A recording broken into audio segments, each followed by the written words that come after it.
Bonsoir mesdames, bonsoir, je suis ravi de vous retrouver une fois de plus dans cette édition. Nous avons un invité ce soir, il s'agit de Jimmy Lungu, membre du parti cher à Eliezer Ntambwe, le parti ACR, Action Commune pour la République. C'est avec lui qu'on va discuter sur le bien fondé de cette organisation politique qui vient de naître il n'y a pas très longtemps. Et commençons pour dire que la situation confuse aux premières heures de la journée, c'est de ce mardi 6 septembre, dans les artères de la ville de Kinshasa, les stations-service de distribution des produits pétroliers n'ont pas travaillé et n'ont pas pu distribuer le carburant de façon efficace. Conséquence, les transports en commun ont connu une forte perturbation des sources, des instances de distribution de produits pétroliers. Une nouvelle hausse de prix à la pompe serait donc envisagée. Donc, 24 heures après le coup d'envoi de l'année scolaire 2022-2023 sur toute l'étendue du territoire de la République démocratique du Congo, pour estimer que le mot d'ordre lancé par un groupe de syndicats ne doit pas perturber l'année scolaire. Cependant, les discussions doivent continuer au même moment que l'année scolaire poursuit son cours normal. C'est l'avis de Moïse Kamavwako, enseignant émérite, qui estime que les parents doivent continuer à renvoyer leurs enfants à l'école. Il a été interrogé par Christophe Ilonga. On ne peut pas continuer avec l'ancienne habitude là, à tout moment d'attendre ou d'avancer la rentrée scolaire ou de changer la date. Nous devons quand même changer les choses comme le gouvernement congolais a ainsi décidé et nous devons appliquer. Demain, j'invite les parents d'amener les enfants à l'école, d'aller déposer les enfants à l'école. C'est très important. S'il ne fait pas ça, ça va déranger les programmes que les enseignants ont déjà pu faire dans les répartitions ou prévisions des matières. Lorsque vous avez beaucoup d'enfants, ce que moi on m'a dit de faire, c'est d'abord de commencer petit à petit. Cela veut dire quoi? Lorsque vous achetez par exemple 3 paquets de cahiers, distribuez progressivement. Et jusqu'à un certain niveau, tous les enfants vont avoir des cahiers demandés à l'école. Même pour les frais scolaires. Mais le problème, il arrive au niveau que beaucoup d'écoles exagèrent. On demande les acomptes là un peu exorbitants. Ce qui n'est pas bon. Là, on n'est pas en train d'aider notre pays. Nous devons aider les pays. On a beaucoup appris dans d'autres écoles. La compte c'est 850, la compte c'est $1000, la compte c'est $500. Or, le moyen n'est pas le même. Le moyen n'est pas le même. Et on ne peut pas mettre les moyens comme ça sont. Donc, il faut voir progressivement et faites un effort que les enfants retournent. Les vendeurs, c'est toujours comme ça chaque année. Mais, ils vont arriver à un certain niveau, ils vont sentir que tout ce qu'il y avait comme marchandise est épuisé. Voilà, l'année scolaire 2022-2023 a été lancée dans la province du Congo central par les gouverneurs de province Guy Bandou Ndungidi. Au cours de la cérémonie de l'ouverture de cette année scolaire, les gouverneurs ont émis officiellement ici à titre symbolique quelques bancs pupitres à l'école Tétembois, pour ce dont toutes les écoles publiques sont bénéficiaires. Par la même occasion, l'autorité provinciale a annoncé la paye de la prime de la gratuité aux enseignants. Pérus Pembele. Après 2 mois de vacances, le bleu-blanc vient de reprendre le chemin de l'école lundi 5 septembre 2022 sur l'ensemble du pays. Au Congo central, c'est le gouverneur de province, Dr Guy Bandou Ndungidi, qui donne le go de la reprise des activités scolaires 2022-2023 devant les autorités acteurs du système éducatif de la province éducationnelle Congo central 1 depuis le collège Tétembois Matadi. Aujourd'hui, le chemin de l'école. Nous vous exhortons en ces termes. C'est maintenant qu'il faut travailler. Le temps des vacances est désormais terminé et je vous demande de vous mettre définitivement au travail. Sur ce, nous lançons solennellement la reprise des activités scolaires pour l'année 2022-2023, dont nous déclarons effective la rentrée en ce lundi 5 septembre. Par la même occasion, le chef des équipes provinciales procède à la remise symbolique de bons pupitres aux écoles publiques du Congo central, une façon d'améliorer les conditions de la formation des élèves à travers la province. Circonscrivant la journée, la ministre provinciale en charge de l'éducation, Carole Kiatazabou, exhorte les parents à envoyer leurs enfants à l'école et aux chefs d'établissement au respect des mesures de la gratuité de l'enseignement. Faisant de l'éducation l'un des axes prioritaires de son programme d'action, Dr Guy Bandou Ndungidi, au cours de cette première journée de la rentrée, lance le paiement de la prime de la gratuité de l'éducation de base aux inspecteurs et aux enseignants du niveau maternel et primaire. Satisfaction totale pour le bénéficiaire. Monsieur le gouverneur du Congo central est à l'école du chef de l'État. La gratuité présente beaucoup de problèmes. Avec l'intervention de l'exécutif provincial, je suis sûr que la province va continuer à travailler dur, à améliorer même la qualité de l'enseignement au niveau primaire. C'est vraiment une très bonne chose. Nous qui en sommes bénéficiaires, nous sommes très contents. Toujours dans l'accompagnement de la vision du chef de l'État, président de la République sur la gratuité de l'éducation, l'exécutif provincial qui vient d'initier une bourse provinciale d'études universitaires aux lauréats de l'examen d'État 2022 s'engage également à construire dans les 10 territoires des infrastructures scolaires modernes. On reste dans cette partie de la République pour dire que dans la foulée de cette cérémonie de rentrée scolaire présidée par le gouverneur de la province du Congo central, le commissaire provincial de la police a présenté à l'autorité provinciale les coupeurs de route tombés dans les mains des éléments de la police, et ce, après la mise en application d'une nouvelle directive édictée par le gouverneur Guy Bandou.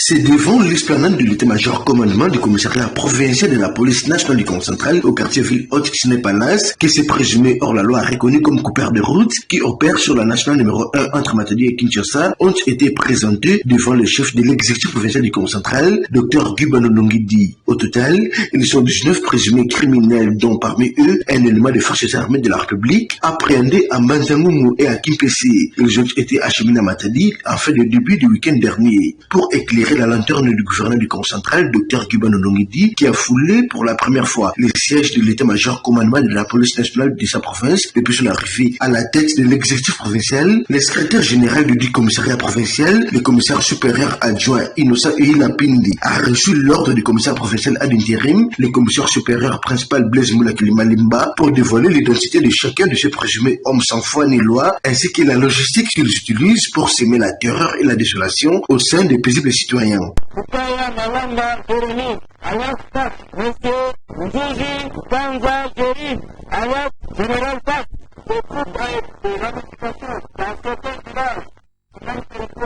Le numéro 1 de la province a salué ces textes de bravoure de la part des services de sécurité.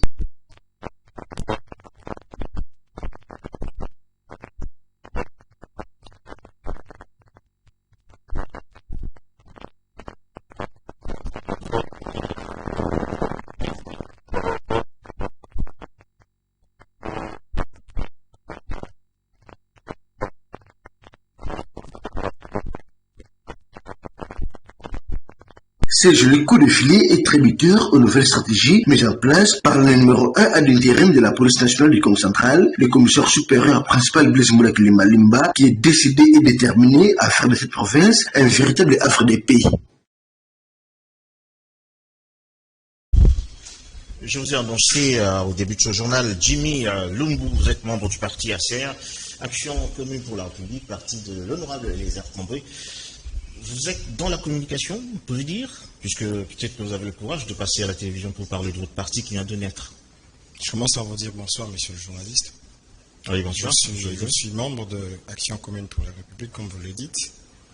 La communication ou pas, je crois que la responsabilité, chez nous, dans le parti que vous citez, Action commune pour la République, comme vous l'entendez très bien, on ne fait pas le débat sur les individus, on ne fait pas les débats sur la qualité de qui fait quoi.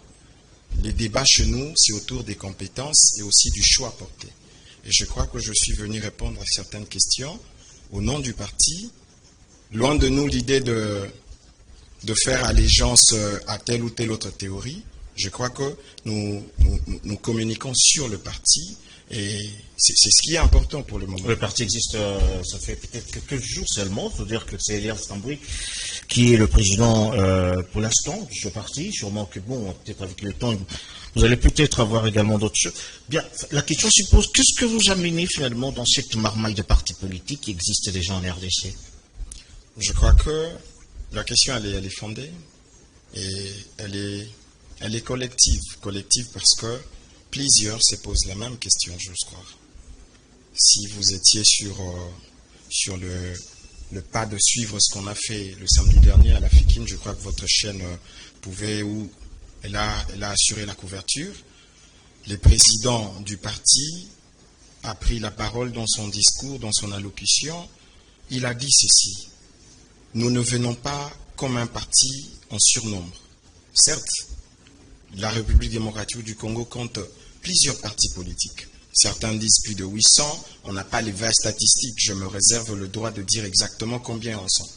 Mais seulement, nous reconnaissons qu'il y a aujourd'hui plusieurs partis, plusieurs formations politiques dans notre pays. Mais Action commune pour la République, ACR, ne vient pas pour ajouter ou gonfler simplement le nombre. Le parti vient évidemment pour emmener une alternative. Nous emmenons une alternative crédible soit-elle. Quelle est cette alternative finalement? Tout à fait, j'en arrive. Vous savez, monsieur le journaliste, dans notre pays, on a connu des partis politiques où seul le président, quand il s'en va chez lui, il emmène le parti avec lui. Il y a une expression que vous, journalistes, vous avez fait véhiculer dans l'esprit de citoyens lambda, qu'on appellerait parti mallette. Ça, c'est un fait. Nous sommes venus dans la logique de dire aux Congolais, il est temps pour nous de faire une formation politique, un parti politique qui va donner la possibilité à notre pays d'avoir une nouvelle classe politique. Je m'explique. Nous avons tenu un congrès pour élire le président qui doit ou qui devrait diriger le parti. Nonobstant le fait que l'initiateur pouvait exister à gauche ou à droite, mais celui qui répond aujourd'hui en tant que président national du parti Action commune pour la République, je vous précise qu'il n'a pas été imposé, il a été élu lors d'un congrès organisé. Raison pour laquelle nous annonçons jusque-là la tenue de la suite, parce que nous l'avons fait dans un contexte un peu plus tendu, parce qu'on a organisé de l'autre côté. Ça n'a été que formel, il faut dire, parce que c'est lui l'initiateur du parti, il ne peut qu'être président pour l'instant. Non, je crois que, formel ou pas, le contenu. Les contenus, c'est que on a ouvert les candidatures à tout le monde. On a ouvert les candidatures et je vous dis, parce que nous sommes dans la logique de ne pas cacher les choses. Je ne viens pas ici pour faire la politique politicienne. Je viens communiquer sur le fait qu'ils sont vérifiables. Il a postulé comme tout autre capable, parce que chez nous, les membres du parti sont appelés capables. Nous estimons que quiconque adhère à ACR est d'abord capable de faire tout ce qu'on a besoin pour relever le défi auquel le Congo est confronté depuis les années 60. Alors, le président élu a postulé comme tout capable du parti et a gagné le suffrage. Et il y a un autre qui vient après lui qui a aussi remporté. Il y a le premier vice-président. Et la suite, on n'en a pas parce qu'on ne pouvait pas proclamer tel ou tel autre gagnant au moment où on a connu une égalité parfaite de voix. OK? Alors, nous devons continuer la phase. La série devrait continuer. Mais nous nous sommes dit, puisque la sortie officielle était imminente, on devrait surseoir quelques activités pour organiser au bien cette sortie officielle. Et après, qu'à cela ne tienne, c'est une cuisine interne, mais que je dévoile ici. D'accord. Alors, peut-être une question, Action commune pour la République. Qu'est-ce que cela signifie en clair, finalement? Merci, monsieur le journaliste. Je crois que c'est la question que ceux qui nous suivent devraient aussi se poser. Action commune pour la République. On aurait dû parler de association de, union de, alliance. Pourquoi nous avons choisi l'action commune? Parce que le Congo a besoin d'une action qui soit menée par tous. Nous avons compris une chose, que les individualités priment, même dans la gestion de la chose publique. Les individualistes ont pris d'assaut le pays. Et nous estimons qu'en ce moment-ci, on n'a plus besoin des individualités. On n'a plus besoin de se présenter au nom d'X ou d'Y. On a besoin de se présenter au nom de tous. Et le tous, c'est ce qui caractérise le Congo. C'est ce qui caractérise notre peuple dans son ensemble. Action commune vient justement pour répondre à cette gangrène. Nous disons que c'est une action commune, menée par tous, mais en faveur de la République. Alors la question se pose, parce que bon, finalement, il faut dire que la scène politique congolaise est aujourd'hui gangrénée, comme tu as dit, avec beaucoup de dérives. On se pose des questions, quelle est finalement votre doctrine? Parce que si vous ne parlez pas des individus aujourd'hui, alors vous parlerez de quelle doctrine? Avez-vous déjà une doctrine? Tout à fait. Alors c'est quoi votre doctrine finalement? La doctrine de action commune pour la République, elle est simple. C'est le pouvoir de l'amour et non l'amour du pouvoir.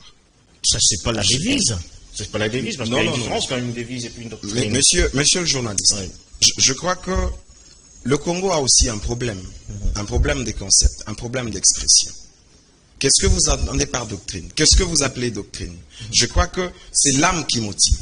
La doctrine, c'est les fondements. Loin de nous l'idée de nous faire une théorie qu'on ne maîtrise pas. Ok? Je vous parle de ce qui ressort de l'âme de notre parti. Les grandes lignes qui doivent conduire notre action. Nous sommes motivés par l'amour. Je le reprends, notre doctrine repose sur les pouvoirs de l'amour, non pas l'amour du pouvoir. Si vous permettez que j'ai... Bien sûr, je donne quelques détails. Oui, ça veut dire, je vous accorde encore de nous. Vous savez, dans notre pays, on a un sérieux problème. Un sérieux problème des patriotismes. Un sérieux problème d'amour vis-à-vis de son peuple. Vous avez des individus qui prennent le pouvoir, vous avez des individus qui prennent la gestion de la chose publique simplement parce qu'ils ont été motivés de pouvoir changer les conditions de vie personnelle. En politique, pour une je pose la question, parce qu'on n'a pas tout le temps en politique, est-ce qu'on parle amour ou on parle intérêt? Non, justement. Je vous ai dit que Action commune pour la République vient changer les expressions. Alors, comment profiler cet amour populaire? J'en arrive. Nous venons proposer une alternative crédible, je le dis. Vous faites bien de poser la question. Pourquoi on ne parlerait pas d'intérêt? Justement, c'est à cause des intérêts que le pays n'avance pas. Ok? Et aussi des intérêts égoïstes. En prônant le pouvoir de l'amour, nous allons mettre l'accent sur l'intérêt de la nation. Vous allez prêcher la bonne nouvelle dans votre parti politique? Nous prêchons déjà cette bonne nouvelle. Nous ne prêchons pas les querelles. Dans Action commune pour la République, nous ne prêchons pas l'adversité. Nous prêchons le principe. Il y a plusieurs partis également qui ont prôné l'amour et qui ont finalement, avec le temps, qui ont disparu. On parle également de l'UDPS qui continue jusqu'à aujourd'hui à battre de l'aile alors qu'ils prêchent également l'amour de la patrie. Est-ce que vous êtes différent de l'UDPS qui a tant milité pendant plusieurs années? Je crois que, monsieur le journaliste, avec votre permission, nous ne sommes pas dans un contexte aussi ecclésiastique que ça, mais nous sommes dans un pays où le christianisme domine. Je crois que si vous lisez la Bible comme moi, vous serez d'accord que la Bible dit il y a toujours un reste fidèle. Il y a toujours un reste fidèle. C'est évidemment ce message que nous emmenons. Nous avons compris que le peuple meurtrit. Le peuple a un désespoir élevé. Le peuple a atteint un niveau où il ne sait plus faire confiance aux politiques ou aux acteurs politiques. C'est en ce sens que Action commune pour la République se propose une alternative pouvant redorer les blasons ternis par l'homme politique, bien sûr. Redorer ces blasons ternis depuis les années 60. Et nous disons, en lieu et place de travailler pour les intérêts mesquins, les intérêts individualistes et personnels, nous allons travailler pour les intérêts collectifs, les intérêts généraux, l'intérêt du peuple. Ouais, Jimmy Lumbu, je regarde le temps pour nous de continuer cette édition, parce que j'aurai également besoin de poser 2-3 questions. On parle de Kenge, nous sommes là, soit dans le Grand Bandundu, à Kenge, dans la province du Kwango. La population éprouve des difficultés énormes d'approvisionnement en produits de première nécessité par manque. Le marché approprié, c'est lui, opérationnel actuellement, ne répondrait plus aux besoins de la population qui s'agrandit à une vitesse considérable, ce qui amène la population de Kenge à solliciter sa modernisation. Nous avons ici le commentaire de Christian Zangabe et Pichu Kizaza. Les habitants du territoire de Kenge 2 dans la province du Kwango éprouvent d'énormes difficultés au quotidien, entre autres le manque d'électricité ainsi que d'un marché moderne dans cette ville pour leur permettre de se ravitailler en aliments et en énergie électrique. La population de Kenge s'est exprimée en ces termes. Nous manquons d'électricité. Nous utilisons des batteries pour charger les téléphones. Ainsi, nous demandons aux autorités de nous venir en aide. Isaac Maïmona, abatteur dans le marché de Kenge, a réagi sur la situation de ces marchés.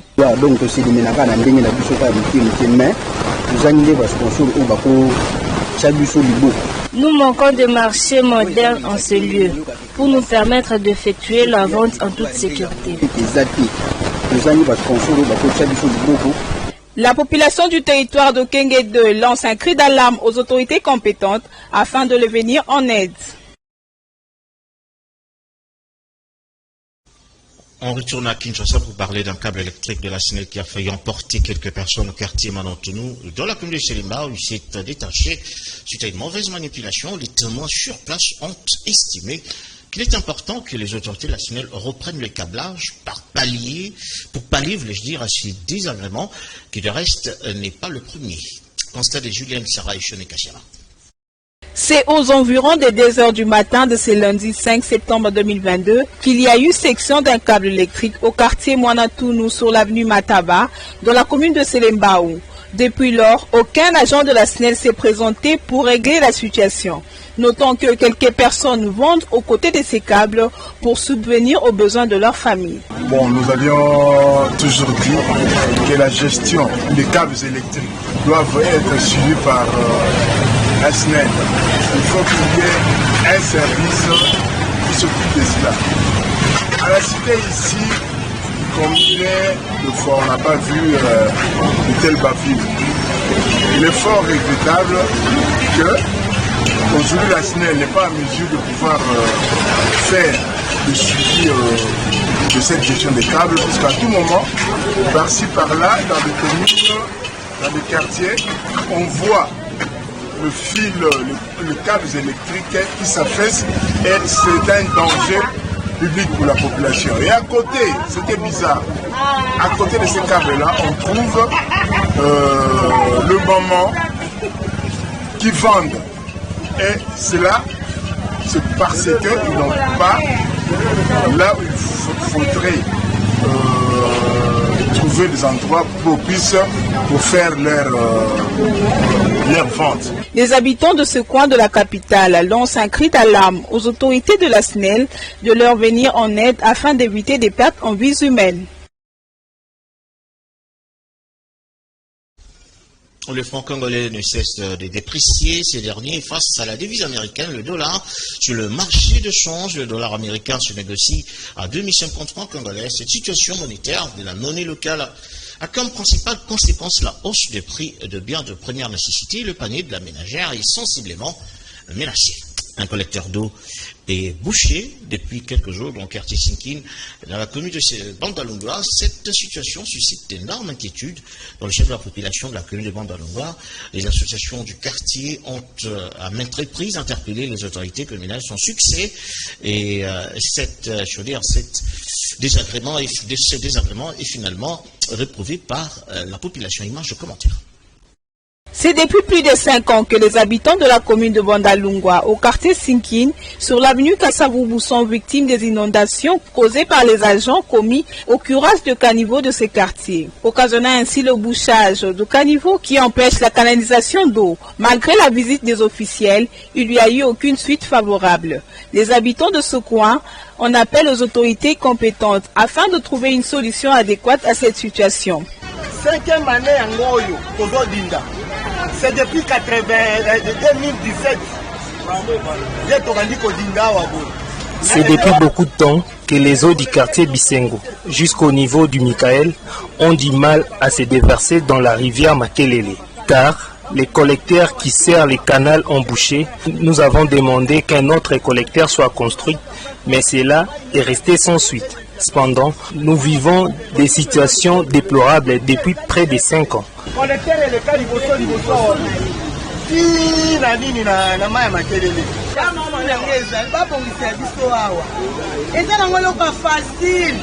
Mon souci est qu'on rétablisse ce collecteur, afin qu'on vive dans de meilleures conditions.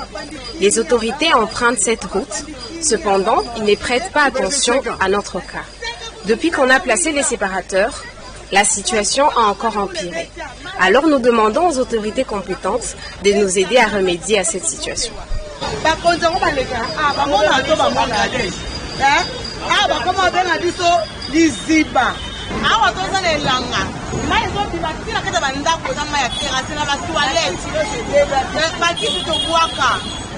Ce caniveau bouché nous pose des grands problèmes, car l'eau qui s'y trouve entre jusque dans nos maisons. Rodin-Poyi nous a rendu visite, mais il n'y a eu aucune suite favorable. Nous demandons au gouvernement de trouver une solution afin que nous vivions dans des meilleures conditions.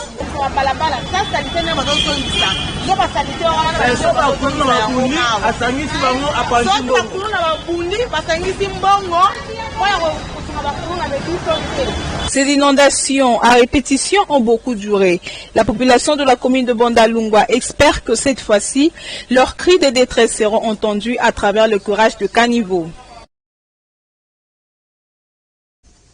L'élaboration de la route BAT dans la commune de Nassili, le quartier Kimbuta, est devenu un sujet d'inquiétude pour la population de ce coin de la ville de Kinshasa. Les tentatives de résoudre la question, la situation avec les autorités de la municipalité ont été des échecs et pourtant l'autorité municipale a été souvent sollicitée quant à ce. Christophe Philippe. Nous sommes dans la commune de Lantsele, tronçon compris entre le boulevard Lumumba et l'avenue BAT. Ici, les habitants de ce coin se plaignent à cause du délabrement très avancé de la route BAT qui traverse les quartiers Kibumata et Kamiaku. En effet, ces derniers demandent aux autorités compétentes de s'imprégner de la situation qui en ont longtemps duré. Nous sommes en train de lutter pour ces infrastructures, surtout cette route de BAT. Vous allez voir que tout ce peuple ici entouré à côté de moi sont bénéficiaires de cette route. Mais cette route qui nous cause beaucoup de problèmes. Quels sont ces problèmes? Il y a une boue intense, telle que tous ces jeunes garçons qui se débrouillent à travers leurs motos en souffrent. Leurs pneus sont toujours dégonflés parce que la quantité de la boue ne permet pas à bien utiliser cette route. C'est pourquoi nous lançons un appel pathétique. Nous commençons par notre président de la République. Lui, il est le fils d'Ntsele, parce que le corps de notre papa Étienne Tshisekedi est enterré dans Ntsele. Ntsele doit être développé. Le développement d'une contrée dépend d'abord des infrastructures routières. La commune de Ntsele est dans Kinshasa. Kinshasa compte 24 communes. Mais pourquoi ce sous-développement à travers cette commune? Nous avons des bourgmestres qui font des mandats de l'État, qui bouffent l'argent de l'État, qui bouffent même l'argent des populations pour ces routes. Mais pourquoi ils ne peuvent pas penser à ces développements? C'est pourquoi l'association Debout Congolais pour le développement intégral, Fatih au cœur, qui appelle les chefs de l'État de viser pour que cette route ici soit vraiment macadamisée, comme on a fait ailleurs là-bas. Signalons que les habitants de l'avenue BAT estiment qu'ils sont abandonnés à leur triste sort, d'autant plus que jusqu'à présent, rien n'est encore fait. Bonjour, bien à vous, Jimmy Lungu. Avant de clôturer finalement cette édition, ACR finalement est né comme les autres partis politiques également. On lui souhaite d'abord également bonne chance parce que bon, on sait que bon, il y a toute une panoplie de partis politiques en RDC. La grande question qui reste, est-ce que vous avez finalement confiance finalement à l'animateur de ce parti, c'est-à-dire les Entambrés, au regard du combat qu'il a mené et surtout par rapport, je veux dire, à son action en tant que parlementaire? Il faut quand même dire qu'il n'est plus, comme avant, apprécié par la population, d'autant plus que bon, le Parlement congolais aujourd'hui a, il faut dire, trahi les espérances du peuple congolais. Sans pourtant tomber dans le débat personnifié, je commence par la dernière partie de votre question. Vous dites, il n'est plus apprécié. On peut se mettre d'accord qu'il ne soit plus apprécié, mais il faut dire pourquoi vous ne l'appréciez plus. Je crois que vous avez la responsabilité d'éclairer la lanterne de la population. Détester quelqu'un, c'est reconnu. Pas détester, on n'a pas utilisé le terme détester. Bon, peut-être que j'ai apprécié à sa juste valeur, d'autant plus que bon, il est dans un parlement aujourd'hui qui, d'une certaine manière, échoué, je veux dire lamentablement, au regard de ce que le peuple congolais attendait de ce parlement. Tout à fait. Ouais. Je ne traîne pas là-bas. Ouais. Je crois que vous avez votre micro-baladeur. Posez la question à nos populations. Qu'est-ce que la population congolaise reproche à ces députés qui est les mieux élus de la Lukunga, ok? Donc je ne veux pas traîner là parce que le débat pour lequel je suis venu ou l'échange, la communication... Il a quitté Maurice Katumbi, est-ce qu'il doit également perdre son siège au Parlement, comme cela est dit? Je crois que nous devons être de ceux qui tiennent au texte, qui tiennent aux lois. Ça aussi c'est un problème avec cette classe. Monsieur le journaliste, la loi ne parle pas de liste ou de regroupement politique. La loi est claire là-dessus. La loi parle des partis politiques. Un député en plein exercice parlementaire qui quitte délibérément son parti politique perd d'office son siège. Ok? Mais ce n'est pas le cas. Eliezer Ntambwe n'a pas été élu politique et non d'un parti politique. Il n'a nullement été élu sur la liste d'un parti politique. Voilà. Nous avons peut-être 30 secondes pour finir ce journal. Peut-on avoir finalement l'adresse, le siège de votre parti? Le siège national du parti pour le moment se situe sur Cabinda 102 dans la commune de Kinshasa. Ouais. Et je crois que dans le jour qui vient, nous allons communiquer parce que la logique chez nous, c'est multiplier les pôles. Permettre à ceux qui sont dans tous les 4 coins, même dans les provinces, déjà on a les représentations et on viendra communiquer sur vos antennes pour préciser à la population où nous localiser facilement. Merci à vous, Jimmy Lumbu, et merci d'être venu. C'est moi qui vous remercie, merci. Voilà, c'est par ici qu'on met finalement un terme à cette édition. Merci à vous de nous avoir suivis. Merci à Mike Kamaka, merci à Koparbola, à Lenoka, Sulembolo, Tony Binda, ainsi que Jean-Pierre Jonesy pour la réalisation. On se retrouve tout prochainement. Bonsoir chez vous.